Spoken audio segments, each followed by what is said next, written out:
Hello everyone, this is Defense Politics Asia and this is the headlines regarding Moldova. So there is actually two headlines that actually caught my attention that made me want to go through all the different things that had happened about Moldova. One of this headline is actually this one. Moldova has decided to withdraw from the CIS, the Commonwealth of Independent States. What is this organization? Is actually they are actually the Commonwealth of former Soviet states. It's just like the British Commonwealth, Commonwealth of former British colonies. So these are like an organized international organization for former Soviet states.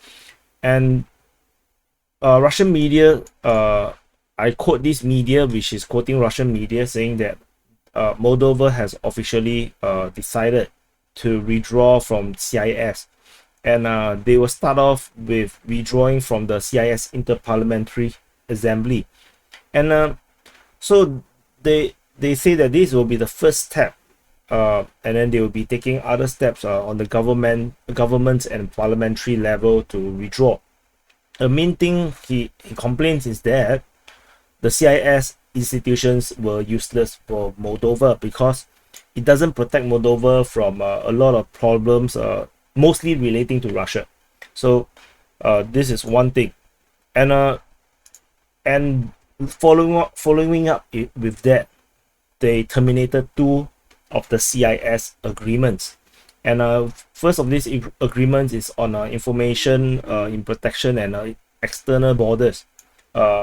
Basically, this one relating to geopolitics, and they feel that this is entirely pointless because the geopolitical situation have changed. The other agreement that they are terminating is on the delivery of goods between organizations. So this one was concluded in 1992, and this is also going to be terminated. From the article, I remember them writing that there's up to around 36 agreements, if I didn't remember wrongly. So there will be some ways to go, but I think this is part of this macro process that is currently happening in Moldova. Moldova is currently ditching entirely anything Russian, anything Soviet, and to go towards the West. Basically exactly the same thing that Ukraine was doing since 8 years ago. So since the Maidan revolution, and after Euromaidan, the Ukrainians started to go crazily pro-West and totally anti-Russia, to totally break off with anything regarding Russia. So Moldova is now starting their own process of doing this, washing away anything Russian and going totally pro-West. And we have to go all the way back to this day. Last year, in October 31st, this was the first sudden change, I would say, regarding Moldova's attitude towards Russia. Suddenly, they actually declared one of these employees persona non grata, and actually kicked him out of the country. Then by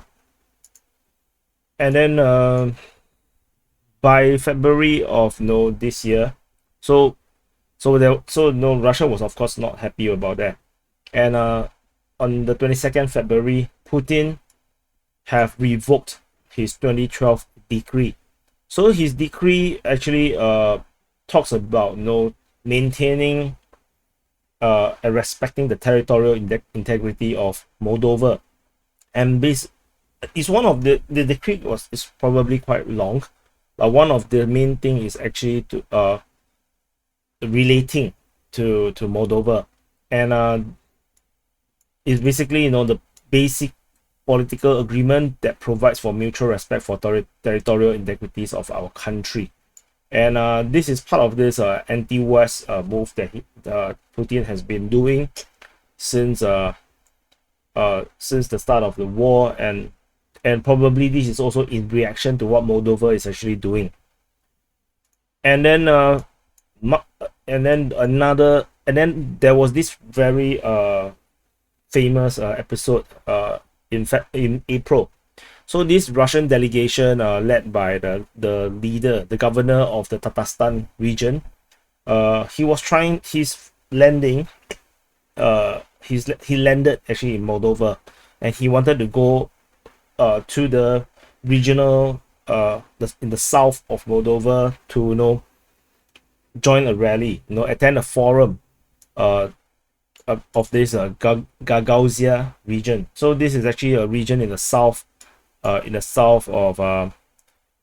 Moldova, and they're gonna have this local election. This region is actually semi-autonomous, so they elect their own leader, they have their own assembly, and this region is totally pro-Russian, right? Totally, and which is why there is Russian politician coming in, to talk to all these people, and this is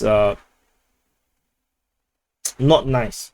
They don't like it. The Moldovan government don't like it, so they blocked it, and they are not allowed off the aircraft, and they basically kick them out of Moldova, saying that this is a interference into local politics, which is actually true. Is correct.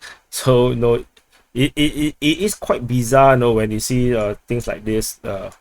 It's like, why would your local election related to overseas? But then this is not alone, because in the end EU does go into other countries a lot. So is United States, and but it doesn't matter. A pro-Russian candidate is elected as the leader, which is a pretty girl, Yevgenia Gutzel, and then she won with 52% of the votes. But then, of course, I do need to tell you that all eight candidates are all pro-Russian, and the top two is both pro-Russian. So basically, the result doesn't matter what happened; it's always going to be a pro-Russian candidate. However, there is some dispute about this person saying that she's related to some oligarchy kind of thing, which is very complicated. And then the next day, the Gagauzia Assembly endorsed the election result. Clearly, right? It's their own election, but Moldova is not happy about it. The Moldovan government dispute the legitimacy by saying that there is a lot of violations and problems that has been documented, and they will be presenting this to the court. And but they also ask everyone to stay calm and let government agencies do their job at their own levels. And they insisted that the head of Gagauzia should be elected consistent with the law of the Republic of Moldova and the law of the autonomous region. And so basically I'm quite sure nothing bad is going to happen. So this it is this interference into this local election that was actually caught my eyes. The two, one is a withdrawal from CIS, this is the other one. And according to pro-Russian sources, basically Ryba reported quite a bit on this, and basically according to Ryba, the government actually sent I think police or something into to actually take control of the ballots. And I think it looks like a mess, and but because I don't want to look at what just Ryba is reporting, which is why I only look at international media, and we shall wait and see what comes next. But all this crazy things that is happening between Moldova and Russia has something that is happening that is even bigger than that, is that that Moldova is now in the process to join the EU. And there's a lot of things that is happening that maybe if you are not following Moldovan news, you may not catch it unless you are into boring news like European Union. So the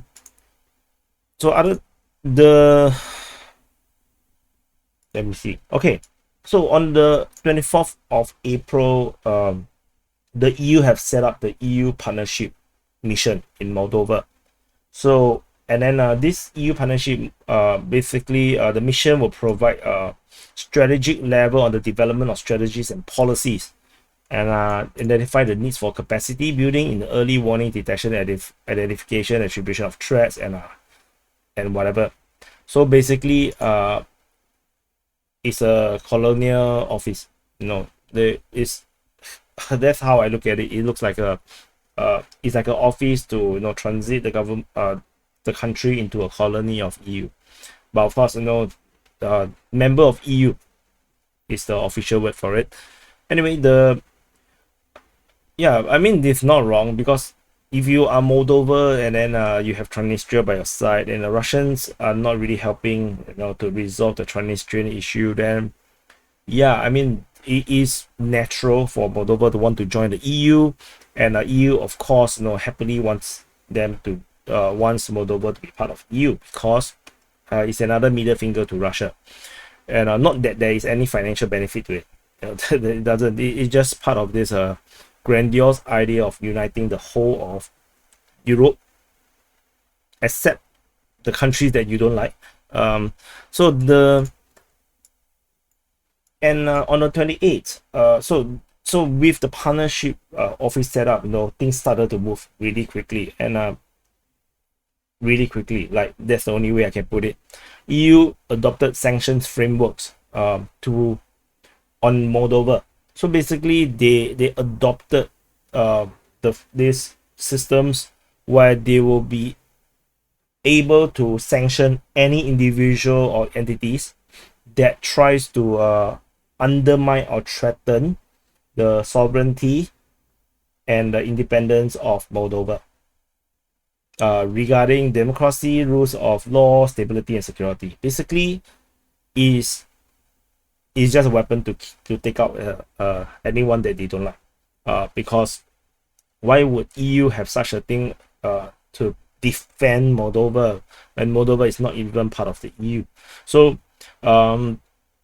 they can target individuals that obstruct, undermine the democratic political process. So basically, anyone they want. So that's the only way I can put it. And then we have this thing that happens, which I shall not talk about first.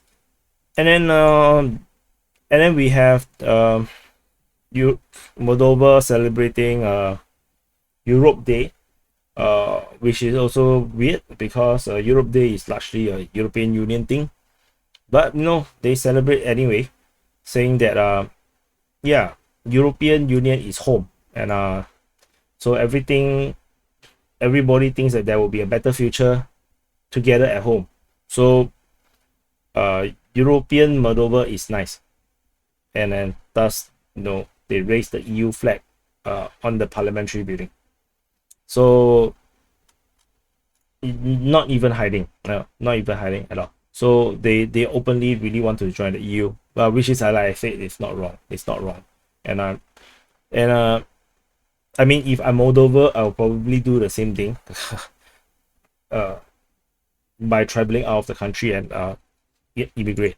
And then on the same day, on the European Day, the European Parliament have approved $145 million, euros, 445 million euros to provide macro financial aid to Moldova, basically bribing them into EU. No, I mean to give them support to stabilize economic situation. And then it was passed by MEPs. So there will be a 45 million euro grants, and then up to 100 million in loans. So it's a debt trap. No, it's not a debt trap. I mean, and then but like I said, this is, like I said, that's why I say it's like it's a bribe sort of thing, kind of thing, because to take this money, they must have a justice system reform. They must ensure rule of law and fight against corruption. and then they must have good progress in implementing IMF macroeconomic program, basically giving up your sovereignty. And then the Moldova president the day before also try to get buy-in from the political parties within Moldova. So they have apparently this is not the first incident or event of this, because the way they wrote is that the president Maya Sandu discussed with representative of more political parties. The word more seems to suggest that there is actually previous instances of this, but I'm not going to dig way too far back, which is why I just going to highlight that the Moldova president does try to get the political buy-in from other parties, and they try to say that this is not a partisan thing. They say that they need the support of all Moldova to create a pro-European political force to make Moldova a full-fledged EU member state. And then of course then they go back to this home thing.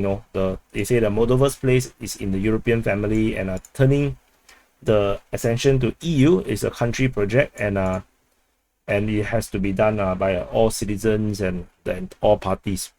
So yeah, and then furthermore, then they announced that they will be joining EU's custom program, and customs program is regarding borders and I think tax and stuff like this. And what is important, I do note that is that they will have to implement European electronic systems, and then they will be using EU equipments, and then they will be connecting the national fiscal system with the European ones. So this is, like I said, once you start to do all this process, you start to lose more and more sovereignty. And then they also adopted EU-backed cybersecurity laws, and so whatever that's supposed to mean. And then they have this European Moldova Assembly event, which is going to happen on the 21st of May, which is not yet. As per this video, it's still on the 18th now. And they urge all the citizens, the president, Maya Sandu, urge all the citizens to participate and to put Moldova on the right way. This is the way, and the European way. And then the entire world will see that this country will be in their home again. The word home, Moldova. So they say Moldovans are Europeans. No one is disputing that. Yeah. So they want this single voice, about the country's future to be in European Union. So they want to do a massive PR show of pro EU thingy. And then we have 400,000 being distributed to the different regions within Moldova by EU. But they did let the United Nations to distribute the funds on how to spend it. And then we have also more things. We have the NATO chair of military, the NATO's military committee chairman, saying that providing Moldova support is NATO's priority, whatever that is supposed to mean. So they say that they did make a point to say that NATO observed the constitutional neutrality of Moldova. I don't think that will be very long. I think they will join NATO very, very soon. Then and then Moldova also adjusts to EU market supervision standards, and this is already approved by the cabinet, and basically they will start to use a portal that is managed by the European Commission. Yeah, more giving up of sovereignty, and this all comes. You can see that it's all within half a month kind of thing. Is a lot of things is accelerating and happening within Moldova suddenly, and then at the same time they are withdrawing from CIS, and and then they are intervening in the elections in their autonomous region, because it really doesn't matter who get elected, it's all pro-Russian, but they still going to go in. And then they also all this worries Transnistria as well. And Transnistria on the 11th of May was reportedly asking for more peacekeepers in the country, which I don't think they're going to get it. The Russians are not going to give them to it, but the Russians are going to give them free gas. So basically, Moldovan energy minister complained, that Transnistria is getting free gas. They literally are getting gas without payment, and he said that this is a geopolitical game by Russia, because when Moldova has debt, Gazprom actually punishes Moldova. But however, for Transnistria, basically it's free, and there's no need to pay. Basically, they see this as a very blunt and black and white aggression of sorts by Russia against Moldova, and deliberately and artificially prop up Transnistria. So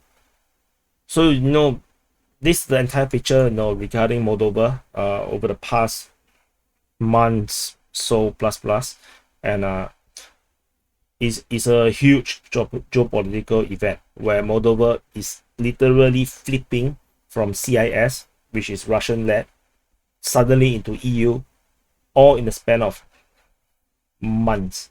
And this has been built up since the start of the Ukraine war, and is definitely affected by the Ukraine war as well.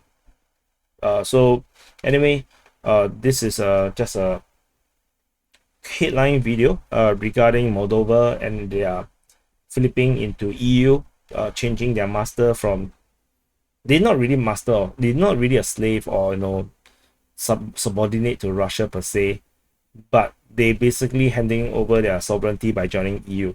I mean, it's not wrong, a lot of countries want to be part of the EU, and this is not including a lot of weird stuff that Moldova have with Romania, which is being reported by pro-Russian Telegram channels. Weird stuff about changing Moldovan language name into Romanian and all sort of weird stuff. So anyway, I don't want to go into conspiracy about Moldova getting absorbed and annexed by Romania or joining Romania, but yeah, at least we do note the more official stuff, which is actually the Moldovan bid to join the European Union. And do press the like button, subscribe if you are not subscribed, and let me know what you think about all these crazy things that's happening in Moldova, and I'll see you in the next update.